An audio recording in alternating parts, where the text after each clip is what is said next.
To the magic of Zoom, preparing and going Looks like live. we are live in the tribe. Excellent. Awesome. Hello, supers. We are back again. Super excited about this because today, y'all, we have Giovanni Marsico in the house. Yeah. Amazing. All right. I get a dancing intro. That's so cool. I know, right? Yes. I need a standing desk so I can dance. I love my standing desk. Oh, it's so good. Yay. All right. So I'm just going to really fast get something set up here in the background. So just give me 1 second to do that. So you talk amongst yourselves for a second. Boop. I like your shirt, Dan. Then I go like this. I like the body it's sitting on now. Nice. And awesome. Thanks to you and Excellent Dr. stuff. Stephanie. Woohoo! Yeah, look at this. That's amazing. Isn't it the best? So 63 all right. pounds, dude. 63 What? pounds as of this morning. Wow. Yeah? Yeah. I'm not done yet. I'm not done yet. Amazing. All right. So you do the intro. Go. Cool. I'm psyched. So, by the way, if you're here and you're watching, drop a comment, say hello. We would love to say hi back. But I am so excited to introduce you guys to my dear friend, Giovanni Marsico, who is fucking amazing.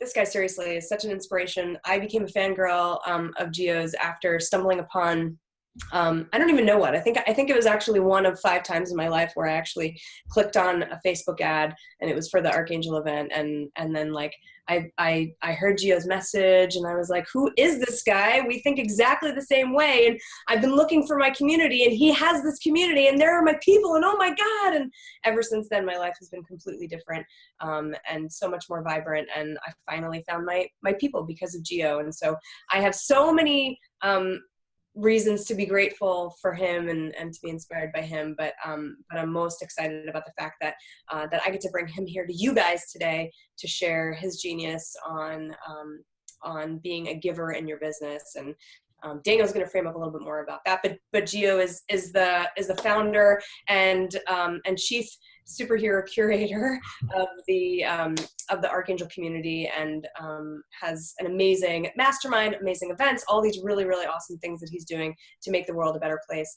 And he truly lives his mission every single day of his life and inspires all of us to do the same. And so, yay, Gio is here. Wow. And just for my positioning, 11 months ago at the Archangel Summit, I literally changed my life. I quit my job. I started my business. I've lost 63 pounds. And then none of that would have been possible if I didn't walk in through those doors. So I'm forever grateful. Forever. Wow. Thank you. So, Thank you. Thank you. Giovanni, we have been taking these superhero entrepreneurs during our superhero sales challenge. We're now on day 8 of 12. This Friday it finishes. And we've been taking them through getting into that giving mindset, how to actually, what I call the offer to serve. How do you actually give value, real value, actual true value, to move the needle a little bit within somebody you're trying to serve's life, and activating reciprocity, activating, and being able to be in a position to receive that, asking them to come on a journey with you, or maybe getting referrals, etc. But all doing it through integrity and love and honesty, and just trying to serve as many people as possible. And so I know you can bring to the table such a lens into that giving mindset. And I think now within their journey with us, they're ready to receive it. So. Absolutely. Yeah, Gio, maybe you can tell us. So a couple things. So number one, I think that we would love to hear for you to tell us a little bit more about the story of Archangel and the journey that you've been on with that, especially as it relates to this. But then I think number two, the thing that I keep thinking about is that we say that we want to be givers, right? We want to be givers in our business. We want to have that giving mindset, and I think it's sometimes more nuanced and maybe a little bit harder than we think it actually is. Because especially if we're thinking about that idea of reciprocity, and so like we go into it and we think, well, I'm a giver, but then in the back of our mind, we're also like, yeah, but I want to get something too. And so like, maybe you can kind of speak to, I know for me that things really changed for me in my business after you and I had a conversation about this exact thing, right? Like you told me that you've got a sign in your office that says it's all about them, and like how do you really ground into that? And so that to me was really powerful, and I just love to for this group to be able to hear a little bit of that as well. So you can just riff. Sure. I think in terms of an origin story, I know Daniel loves all things superheroes like I do. Even the way we launched the company was very giving oriented. So I made the decision to start back in 2012, and I spent a year just having coffees and meetups and dinners and meals with people who I wanted to serve, and without any expectation of anything business related, but just to go deep in their head and understand what their biggest roadblocks were, what their challenges were, what their stories were, where they are now, where they want to go, and those kind of topics. And then having 10, 20, 50 of those conversations, starting to look for patterns. And it, for me, it starts with the tribe first, figuring out who I want to serve. And how that looks for me is, where is there alignment with values, alignment with our dreams, alignment with our missions, alignment with our beliefs, and alignment with path, right? Where we are now, where we want to go. And that's, for me, it's building the tribe first and then figuring out where they want to go and helping them become the bridge from where they are now to where they want to go. And that becomes what you sell. I know, I'm sure you've talked about this kind of thing, but selling is, for a lot of people, such a dirty word, but it's only dirty when the motivation, in my opinion, is more financial gain for the individual selling without motivation for serving the other person first, and making sure that they get what they need or what they want or where they're going, right? So I did a lot of these conversations, started doing group dinners, then started doing little masterminds where I'd have 10 people in the boardroom, and our friend Josh was one of them back in 2013. And then our very first event that had about 120 people, we rented a church in Toronto, the Berkeley Church. And my offer was, it's $500 for a ticket. I want you to come first and only pay after if you think it was worth it. So even the way the offer was designed was give first.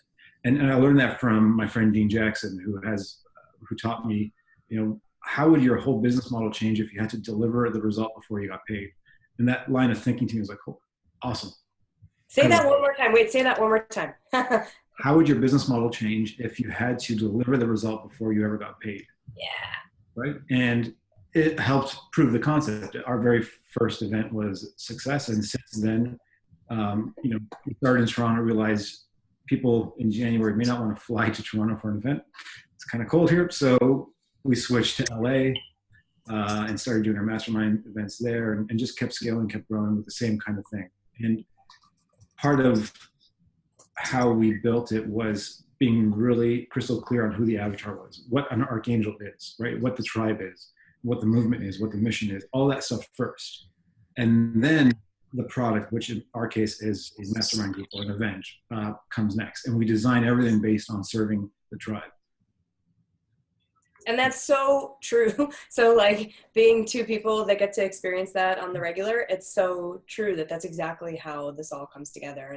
And it's been so awesome to experience that, like to be on the user end, to be able to say like, wow, Gio actually cares. And he actually like really does think about what we need before he delivers. It's just so powerful.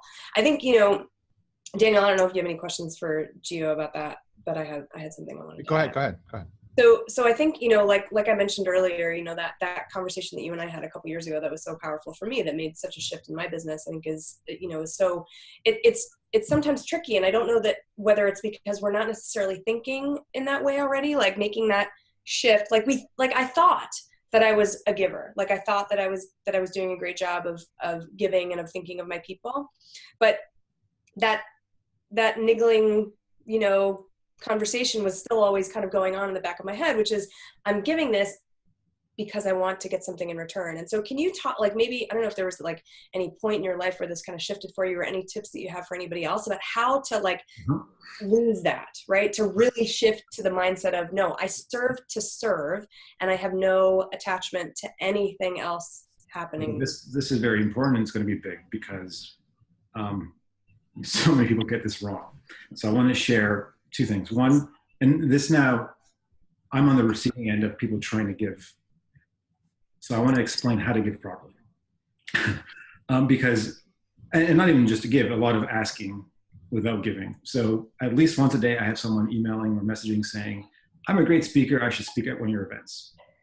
And this is from people who are cold, I've never heard of them before, so that's not going to work. Asking up front without knowing what I look for in a speaker or anything is wrong. So, you know, I always tell people, each of us are on a path. We all have a place we're heading, right? So I'm on my path, you're on your path, then you're in your path. When you want to give properly, you have to understand the other person's path, figure out where they're going and how to get them there faster. Whatever context that is. That's the only thing you have to worry about, without reciprocity, without worrying about how they can help you. Because there's this cool thing that's called, let's call it social capital, I think, as a generic term. It's like a bank account for doing good things, or karma, or whatever you want to call it. That it builds up, and the more you give, the more you serve without expecting anything, the more that builds up to the point where when you need to ask for something, it's so much easier. And you also have to get good at asking and being very pointed for what you want after you've served, without having that intention first. Like if you think, I know this person, they can help me do X, Y, Z, so first I'm going to see how I can help them. That doesn't work. It's who do I need to connect with? Who do I love serving? And just start that process. The other thing that happens is, I don't have a name for this yet, but let's just call it like forced giving, where people try to figure out what I need, and they'll just start offering, you know, introductions without asking me first, or saying, you need this thing without asking me first. And it actually becomes a nuisance. It's kind of interruptive and not expected and not helpful. So, you know, you have to almost make it about the other person completely first, and do your research if possible, and figure out, you know, where they're going. And if you can serve with whatever your gifts are, whatever your superpowers are, in a way that is explicit that you don't, or implicit that you don't expect anything. You're just being good to be good. And it works. I know it sounds weird, but it works. It does work. It does work. I love the way that you frame that too, because I think that this is relevant not only to how you can serve your people, right? To like serve them better, to like meet them on the path where they are and actually serve them because you care and because that's what's important to you. But it also actually is really relevant, like what you're saying, for, you know, serving influencers like you. Like my friend Selena Sue talks a lot about that, about the same idea, right? Like you're on a train that's moving really fast to a specific destination, someplace that you want to go. And so like, how can we get on the train with you and figure out how we can help you get there faster? Like, let me put another log in the fire that's going to get your locomotive moving faster, rather than saying like, hey, let me stop this train and like figure out where your train is going and then like try to insert myself, you know, like I think that's awesome, the way that you describe like, that. Once you start building deep relationships with people based on helping, based on serving, based on making their lives better or easier or faster, whatever that looks like, you know, the magic to all this is that you become a trusted source. You become a referral, right? And if you get known for doing a thing really well, and you know, you get known for doing it world class, then people will start to want to refer to you, want to connect with you, you know, it's like it's a way to attract what you actually want by putting it out there. And then once in a while asking for help or asking for whatever you need, and people will run to help you. Mm-hmm. Like, Amy, if I asked you for help on anything, what would you say? When? Where? Right. Yesterday? Done. I mean that in a weird way. Because we have this relationship now where it's easy to ask, right? And you can ask me for stuff. And that same thing. Like I'm lucky enough to see Daniel like once a week at least. Seriously. Yeah, so cool. But it comes down to like show, don't tell in a way as well, right? You're actually able to practice the thing that is your superpower on people that you want to go deeper with, and serve them. And I think that there's gratitude. There's not gratitude. It's so fulfilling when you actually do it, because you're doing it. not just saying the thing that you can do, you're actually doing it, you're practicing it. Mm-hmm. Yeah. Yeah, that's so awesome. And you know, I like what you said, Gio, too, about how you like, it gives you the opportunity to become the person who's known as like best in class, and that people will refer business to you and stuff. And that's like a really, like, you can see how logically that all makes sense, right? You get, like, you know, Gary Vee's book, jab, jab, jab, right hook. Like, you give, and then you make an ask, because you've built up all this social capital, you've built up all this reciprocity, and all that makes sense.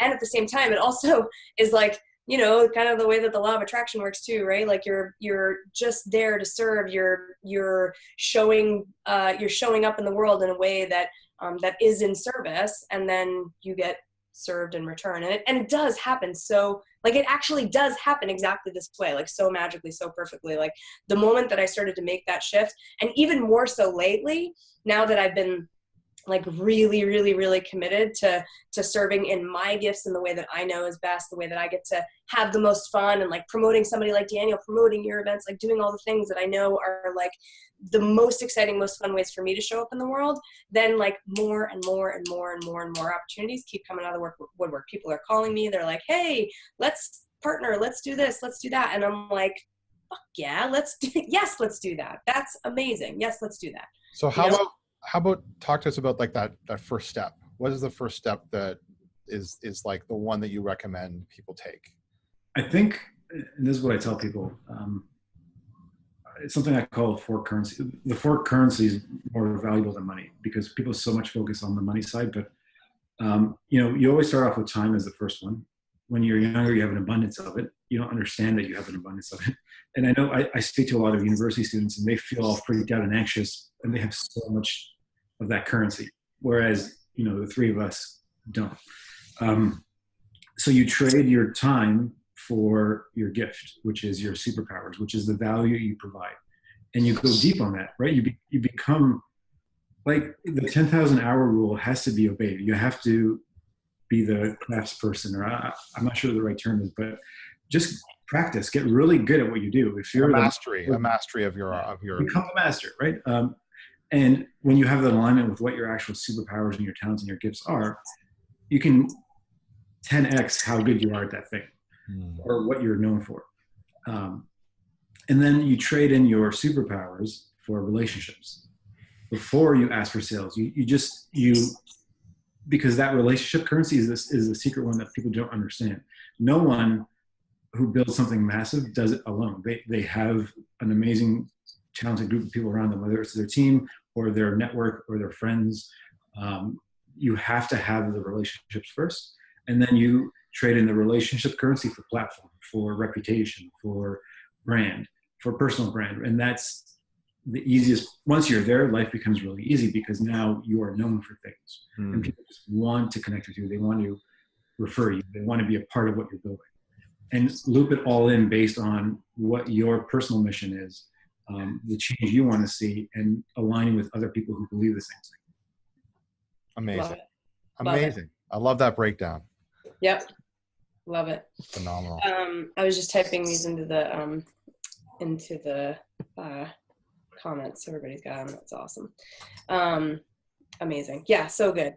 Daniel, what other thoughts or questions? Yeah, we just want to, you know, is there a mindset exercise or a mindset level set that folks can kind of come into when they do first start this, that is a thing that you could share, just so that they can mentally be ready to sort of walk that path? What is the biggest resistance? Faith in the change. I think it's faith in other people. I think a lot of people are they actually going to accept me, accept my gift, accept working with me? And I think a lot of people have that fear that if they do put themselves out there might be that rejection. And so yeah, and like they're gonna do it, like they're gonna say it wrong, they're gonna do it wrong, they're not gonna be received at all, right? So that's what Stephanie talked about. My girlfriend, Dr. Stephanie, talked about at the last summit, where if you're worried about that, if you have that kind of anxiety, that's because you're focused inward. You're focused on you. You're focused on how will I appear? How will I, I don't want to make a mistake. I don't want to screw up. I don't want to fail. I have bills to pay, whatever. It's always focused on you inward. If you make it completely about them, you don't have a chance to be anxious about you, right? So I love this analogy. If you've ever played Super Mario Brothers, and I think everyone has. Yep. You are not Mario in the sales relationship. You're not Mario. Mario is your dream client. That's the avatar of who you're serving. They're on a mission, and in Mario's case, it's to save the princess. But your client, whoever they are, they have their own mission, their path. There are monsters and things that are in Mario's way, which is the obstacle your client faces. And then you are the mushroom. You are the tool that gives Mario the opportunity to beat the monsters to achieve the mission, right? So I love that analogy, and the one I love to use is that you are not the hero of the story. Your client is the hero. You are the wizard. You're Obi-Wan Kenobi. You are, what's the one from? Yoda. Yeah, Yoda, or whatever it is. You are the one who helps the hero achieve their mission. Yes. Which takes the focus off of you, and it makes it all about them and what they need, right? And you're there to serve in that capacity as the master, as the wizard, or whatever language you want to use. Because if you make you the hero of the story, that's where the anxiety happens. And this whole thing's all about storytelling. That's why we love superheroes. That's why your thing is called the Superhero Sales Challenge, right? Yep, exactly. Story is so important. And if you shift from sales pitch to story, where your client is the hero of the story, the main character, you are but you are the wizard who helps them get from where they are to where they want to go. It's a nice paradigm shift to get out of that bullshit anxiety. I love that. Become Merlin. This was the thing that shifted it all for me, was this exact thing, especially as it relates to like that logistical feeling of anxiety that we get, because we do get that, especially when it comes to selling, right? Especially when it comes to selling, we get all wonky in the head. And this was the thing that made the change for me, because like literally every time I have a conversation with somebody where I think it might lead to me making an offer to serve them, then I think about you, Gio, and I think about the words, it's always all about them. And I remember that. I remember this exact thing. And it helps me to say, yep, it's not about me. I'm just thinking about me. If I have any nerves, anxiety, it's just my ego. It's not about me. It's about them. What can I do for them? Amazing. Gio, this has been so awesome. Are there any other like final nuggets of wisdom that you want to be able to share, or anything that you want to leave our community with? I will say, first off, Gandalf. That's the name I was trying to think of. Yes, yes. You shall not pause. There you go. I in the end, one of my favorite words ever is the word alignment.